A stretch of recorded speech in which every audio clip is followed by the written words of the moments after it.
dahsyat dan perkasa.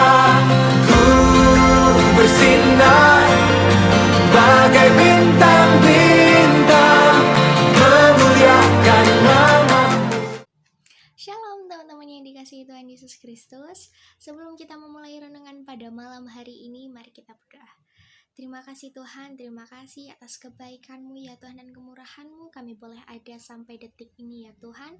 Dan sekarang kami akan memulai renungan malam kami. Kiranya Engkau memberkati, Engkau memberikan hati yang mau mendengar dan mau melakukan firman-Mu. Dan hamba-Mu juga berdoa untuk hamba-Mu juga yang akan menyampaikan firman. Kiranya Engkau memberkati untuk setiap kata-kata yang boleh dikeluarkan hanya kata-kata yang berasal dari Allah Bapa saja ya Tuhan. Saya serahkan semuanya ke dalam tangan-Mu.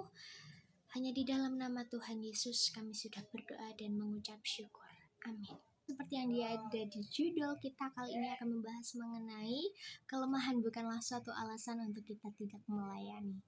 Oke, sebelum itu kelemahan. Nah, semua orang di dunia ini itu pasti memiliki kelemahan, ya bukan? Karena Tuhan Yesus telah memang izinkan kelemahan itu terjadi dalam hidup kita. Karena kalau misal kita tidak mempunyai kelemahan, otomatis kita juga menjadi manusia yang sempurna, ya. Dan di dunia ini yang satu hal saja, satu sosok yang sempurna, yaitu Tuhan Yesus Kristus. Amin. Oke, mengenai kelemahan, kita pasti merasa kalau kita nggak mampu, bahkan kita merasa rendah diri terhadap diri kita sendiri melalui intimidasi dari kelemahan itu. Nah, sebelum itu kita akan membahas firman ini di dalam ayat 2 Korintus 12 ayat yang ke-7. Firman Tuhan berkata, "Dan supaya aku jangan meninggikan diri karena penyataan-penyataan yang luar biasa itu, maka aku diberi suatu duri di dalam dagingku, yaitu seorang utusan iblis untuk menggocoh aku supaya aku jangan meninggikan diri." Banyak banget bagian yang perlu di-highlight dari ayat ini, yaitu yang pertama adalah supaya aku jangan meninggikan diri karena penyataan-penyataan yang luar biasa itu, maka aku diberi suatu duri di dalam dagingku. Jadi yang dimaksud dengan suatu duri itu adalah suatu kelemahan itu di dalam diri kita. Nah, jadi ayat 2 Korintus ini merupakan ayat yang ditulis oleh Rasul Paulus. Dan Rasul Paulus berkata kalau jangan meninggikan diri karena penyataan yang luar biasa itu, karena kalau semisal kita merasa tersanjung dengan pujian-pujian itu, kita merasa bahwa kita bisa melakukan semuanya itu, kita tidak perlu Tuhan, bahkan sampai-sampai kita meninggikan diri, bermegah diri. Oleh karena itu Tuhan memberikan suatu duri atau kelemahan itu dalam hidup kita. Jadi tujuan Tuhan memberikan kelemahan itu dalam hidup kita adalah supaya kita semakin bergantung lagi sama Tuhan, dan supaya kita juga yang pasti tidak meninggalkan Tuhan. Karena ketika kita bisa melakukan semua itu, kita pasti merasa bermegah diri. Tuhan, aku emang bisa melakukan ini, terus ngapain juga aku bergantung sama Tuhan. Nah, Tuhan gak mau hal itu terjadi dalam kehidupan teman-teman. Nah, seperti yang dikatakan Rasul Paulus di dalam 2 Korintus 12 ayat yang ke-7 ini, dengan maksud agar kita semakin bergantung lagi kepada Tuhan, dan juga yang pastinya juga bersandar kepada Tuhan, karena tanpa Tuhan pun kita juga bukan siapa-siapa dan tidak mampu melakukan apapun. Oleh karena itu Tuhan memberikan kelemahan itu di dalam diri kita masing-masing. Oke, kemudian yang pasti itu dari sisi firman Tuhan. Untuk dari sisi manusiawinya, kita mungkin juga merasa kalau kelemahan yang kita miliki saat ini dalam diri kalian masing-masing, kalian merasa rendah diri, bahkan merasa tidak mampu, tidak dihargai melalui kelemahan itu. Tapi memang Tuhan izinkan kelemahan itu ada di dalam kehidupan kita masing-masing. Ya, emang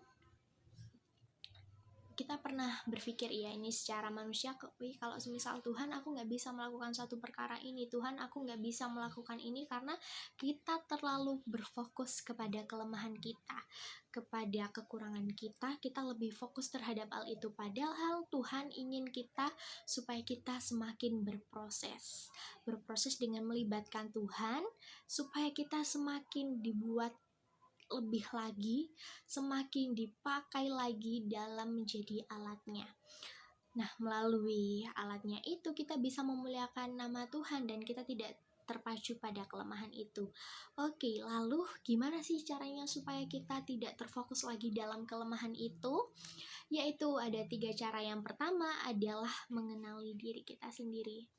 Kita mengenali semua kelebihan, kekurangan, bahkan apa yang menjadi permasalahan kita, dan juga kita juga mungkin bisa untuk memberikan solusi. Kita berintrospeksi terlebih dahulu akan hal itu. Tuhan, aku merasa nggak mampu dalam bidang mungkin editing, dalam bidang akademik maupun dalam bidang non-akademik. Namun percayalah bahwa Tuhan memiliki rancangan yang indah dalam hidup kalian. Oke, lalu yang kedua adalah menerima kelemahan itu. Kalau semisal Tuhan, aku nggak bisa nih dalam bidang akademik, apalagi dalam bidang matematik, aku nggak bisa cara menghitung, bahkan aku juga cara-caranya masih bingung, dan kalian harus menerima kelemahan itu. Karena apa? Memang Tuhan telah menyediakan mungkin kelebihan kamu bukan di matematik itu, tetapi ada yang lain. Mungkin kamu bisa jago untuk bermain musik, maupun juga kamu bisa pelayanan, bahkan kamu juga bisa kayak dance atau menyanyi. Tuhan telah sediakan itu, dan setiap orang memiliki porsi masing-masing. Dan yang ketiga adalah meminta agar Roh Kudus supaya bisa menolong kita. Melalui kelemahan kita bisa semakin dipakai Tuhan lebih-lebih lagi. Dan kita tidak terpacu oleh kelemahan kita, melainkan kita berfokus kepada setiap proses yang melibatkan Tuhan supaya kita tidak terpacu pada kelemahan itu. Oke teman-teman, dan ingat bahwa Tuhan telah memberikan Roh Kudus dalam hati kita supaya bisa menjadi penghibur dan penolong kita. Nah, tinggal kita aja yang meminta pertolongan itu kepada Roh Kudus, dan Roh Kudus pasti sebelum kita mengatakan, Tuhan aku mau ini mau itu, pasti tuh Roh Kudus juga bakalan tahu apa yang kita rasakan saat ini. Dan Tuhan mengerti isi hati kalian ketika kalian ingin berproses tanpa protes, dan juga kalian ingin dipakai lagi lebih dengan Tuhan, maka Tuhan mendengar isi hati kalian dan mengerti apa yang menjadi keinginan kalian. Oke teman-teman, sekian dari renungan pada malam hari ini. Semoga memberkati kita semua. Mari kita berdoa. Terima kasih Tuhan, terima kasih atas berkat-Mu. Kami boleh mendengarkan firman ini ya Tuhan, melalui kelemahan kami, kekurangan kami, bahkan kami merasa kami tidak mampu.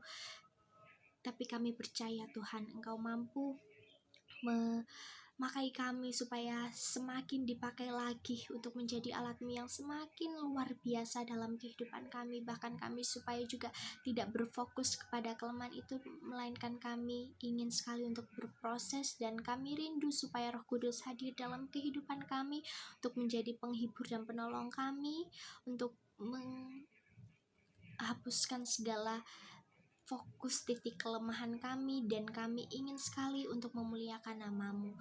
Kami serahkan semuanya ke dalam tangan-Mu, kiranya Engkau bisa pakai kami dalam dimanapun kami berada ya Tuhan. Hanya di dalam nama Tuhan Yesus kami sudah berdoa dan mengucap syukur, amin.